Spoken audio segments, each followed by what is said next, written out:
In 1949, there was an eruption near the Spanish island of La Palma that caused a series of earthquakes and resulted in a fault zone appearing along the crest of the volcano. It moved together as one piece towards the ocean. Since then, the locals think that another disaster is inevitable. In the present, a group of tourists is enjoying a boat ride while admiring the beautiful landscape. A woman jumps into the water to swim, but her friend worries when she doesn't resurface and bubbles begin surrounding the boat. At that moment they see her dead body floating under the boat and notice steam everywhere, as if the water was boiling. Suddenly the bottom of the boat cracks and hot water bursts through, killing all the passengers. Meanwhile, a Norwegian family arrives on the island for their annual Christmas vacation. They've come to the same hotel for 7 years and are friends with the employees. This year they're surprised to hear they've been assigned a very fancy room instead of the usual. While looking around the room, the daughter Sarah finds an earring left behind by the now dead tourist. At the Geology Institute of La Palma, scientists are monitoring volcanic actions on the island. They also are worried about the boat accident and what could mean. Marie notices that the transmitter that sends data to her computer isn't working, so she and Hoyker head to the mountain to investigate. When they arrive at their destination, they leave the car and continue on foot to find the transmitter at a cave entrance. It looks fine, but there's equipment inside the cave as well, so they go inside to keep investigating. To Marie's shock, there's running water in the cave, which wasn't here last time. After taking a sample, they keep looking around and find dozens of dead bats on the ground. Hoyker checks the air with a gadget and finds a high concentration of carbon dioxide and sulfuric gas. Further in the cave, they find the other part of the transmitter, which is destroyed. It turns out a massive crack has appeared on the cave roof and the rock sediments crush the equipment. The duo returns to the institute and share their findings with their boss Alvaro, who scolds them for assuming this may be a sign of an incoming eruption. Before they notify the public, he wants them to find proper evidence. Afterward, Hoyker explains to Marie that Alvaro is cautious because he rushed to announce an eruption 3 years ago, causing panic and evacuation, but the eruption didn't happen. Later, Marie watches a video of how big a tsunami would be in this area and she's terrified to see the result. When she gets home, her brother Eric tells her about his next diving project. It seems that turtles are gathering at La Palma, which is weird because they usually don't travel together. The next day the family is having lunch together. The son Tobias is neurodivergent, so when his food doesn't look like the picture on the menu, he throws a tantrum and the parents have to fix it. While this happens, Sarah notices Charlie on another table and they share some flirtatious smiles. When Sarah is alone by the pool, Charlie invites her to hang out later, but Sarah has to turn the invitation down because she must take care of her brother. Noticing this, her father Frederick tells her to go and volunteers to take care of Tobias.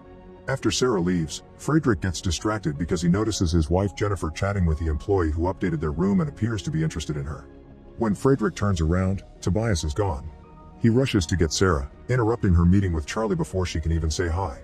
They start searching the beach together and find Tobias on top of a hill staring at the turtles in the sea. At the same time, Eric dives in to study them. When they return to the hotel room, the employee shows up to offer an update on their rented car and Frederick makes a scene. He and Jennifer end up arguing and the kids can hear them from the other room. Meanwhile, Alvaro meets a doctor friend at the morgue to ask him for an update on the biopsies from the boat accident. Showing him some pictures, the doctor confirms that the victim's skin was burnt by extremely hot gas and they inhaled lethal levels of carbon dioxide and sulfur. He's worried this may be a sign of lava, but Alvaro pretends it's nothing. At the institute, Marie and Hoyker look at the results of the test they ran on the cave water. It's deficient in minerals, meaning it took less time to travel from the surface to the tunnels.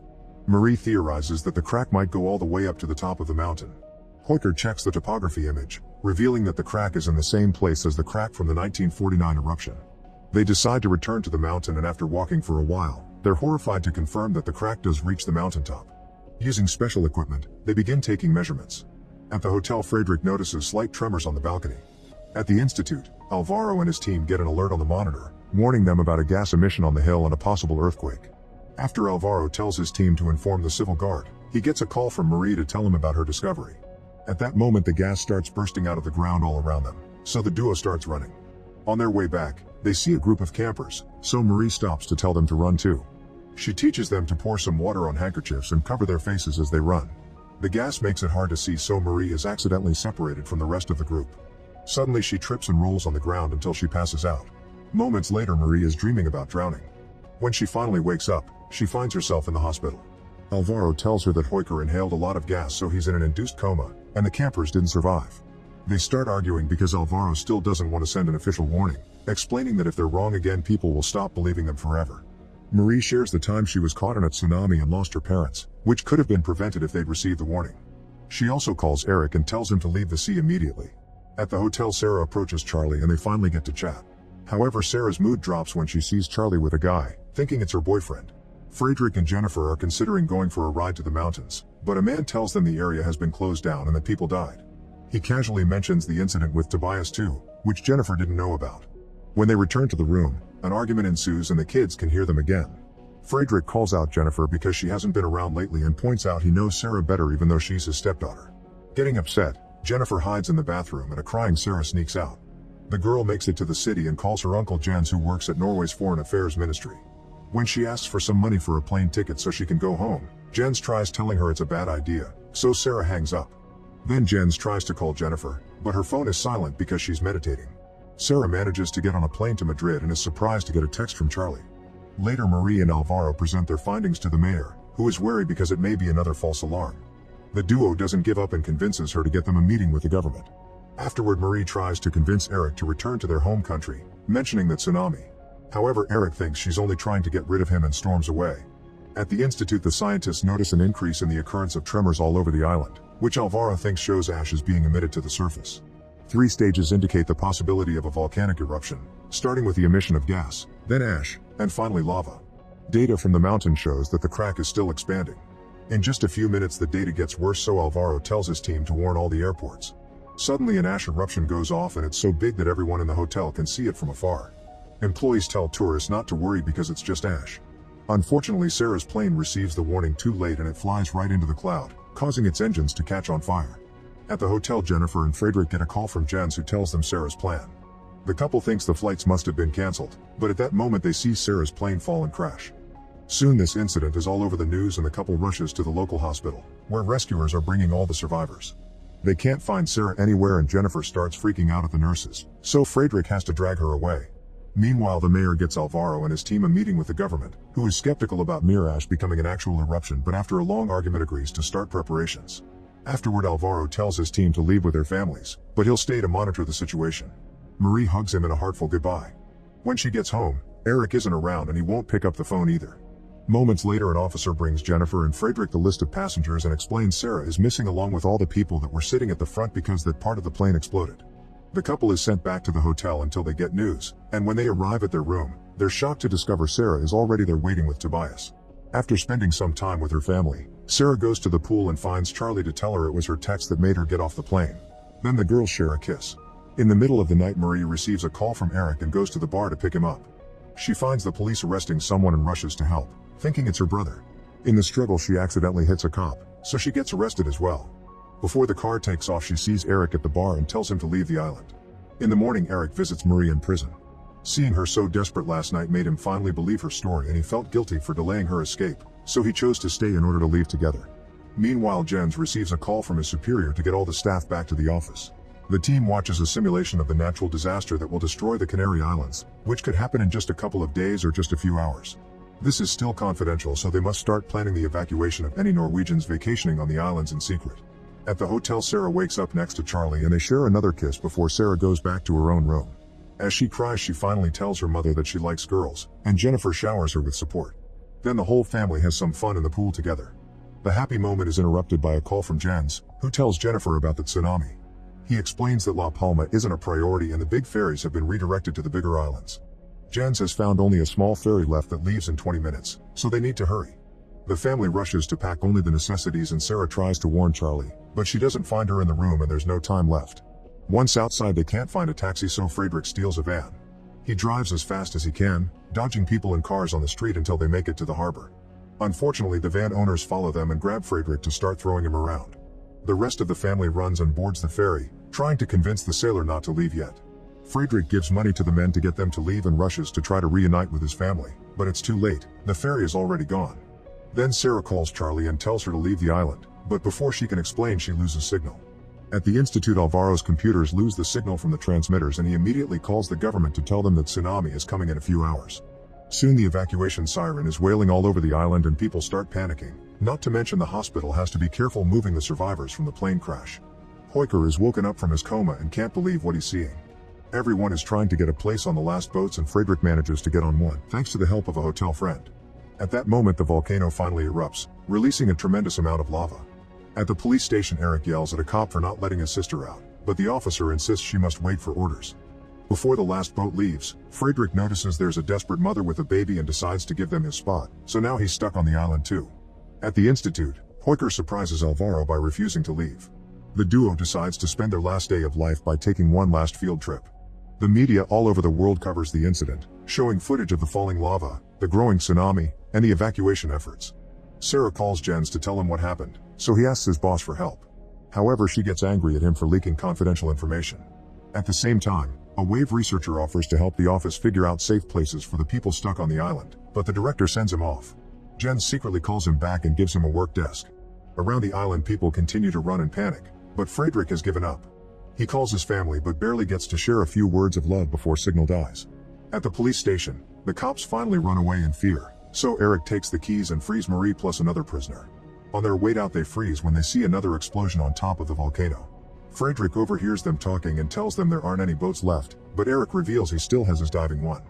The three of them run to the beach and find Eric's boat still there. When they're about to leave, the other prisoner shows up and threatens them with a gun. Eric tells him he can come along, but the man refuses to share, so Eric jumps on him and starts fighting him for the gun. During the struggle, the gun is accidentally fired and Eric is shot. Marie runs to his side and her brother dies in her arms. Friedrich tackles the criminal, who quickly pushes him back and tries to drown him. This allows Friedrich to grab a rock and hit the man with it, bringing him down. Then Friedrich keeps him underwater until he's dead. Now he and Marie can finally leave on the boat, and when other people try to join them, Friedrich kicks them off or keeps them at bay with the gun. Back to Jens, he hears from the wave expert that the only safe spot to survive the tsunami is at Tenerife, a bay near La Palma. Even there, the chances of survival are still 50-50. Jens informs his boss of this spot, but she thinks 50-50 isn't good enough to make a special announcement. On top of the mountain, Heuker and Alvaro put on special suits to walk near the volcano and watch the lava flow through the crack while sharing some wine. At the airport, Jennifer and the kids show all the passwords, including Friedrich's, so they receive 4 wristbands to get on the plane. Before they board, Sarah notices Charlie outside and decides to go back for her. Since Charlie doesn't have a wristband, Sarah gives her Friedrich's. At the same time, Friedrich and Marie make it to Tenerife Island. Soon the mountain and the volcano begin crumbling, pushing the waves to start forming a tsunami. Heuker and Alvaro are killed in the process. It also sends out a tremor that reaches the airport, making the plane shake and causing everyone to panic. Jennifer is worried about Sarah, so she and Tobias leave the plane to look for her, unaware that the girls are now boarding. By watching the waves with her binoculars, Marie realizes that Tsunami will reach Tenerife too. In Norway, Jen's boss is about to start a press conference, but it's cancelled when they hear about the landslide. Jens takes advantage of the reporters to finally reveal the truth about the tsunami and shares the coordinates of the safe spot before security drags him away.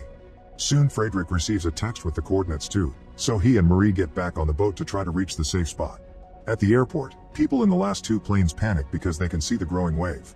Sarah calls her mom to tell her she's on the plane and Jennifer asks her to stay there. At that moment, Charlie receives a text with the coordinates and Sarah sends them to her mother.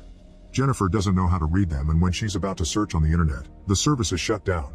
Thankfully, Tobias loves maps and easily finds the spot, so they leave together with the last airport employee.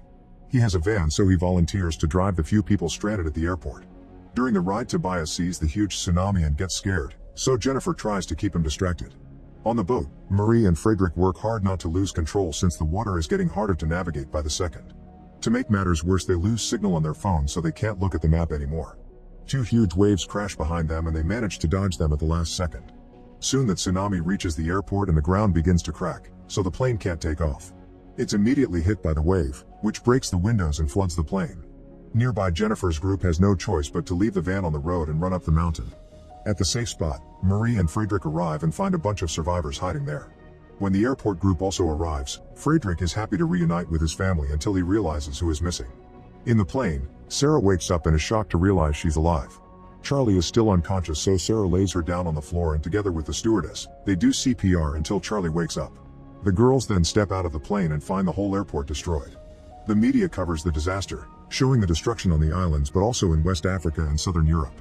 Hundreds of buildings have fallen and thousands of people are dead. Now the Americans are waiting for impact too, while helicopters are sent out to look for survivors. In Norway, Jens is fired for his stunt and waits anxiously at home for news about his family. In the afternoon, a former co-worker comes by to share some confidential info. A bunch of survivors were found in the safe spot, including Jennifer. Hundreds of people are alive, thanks to Jen's quick thinking. The government sets up a relief camp on the island where the people from the safe spot are gathering. A helicopter brings the few survivors from the plane too, and Sarah can finally reunite with her family. Sometime later, Marie goes diving to swim with the turtles and connects to the memory of her brother, who reminds her that people should listen to nature. Make sure to subscribe and turn on notifications so you can watch more videos like this. Thanks for watching.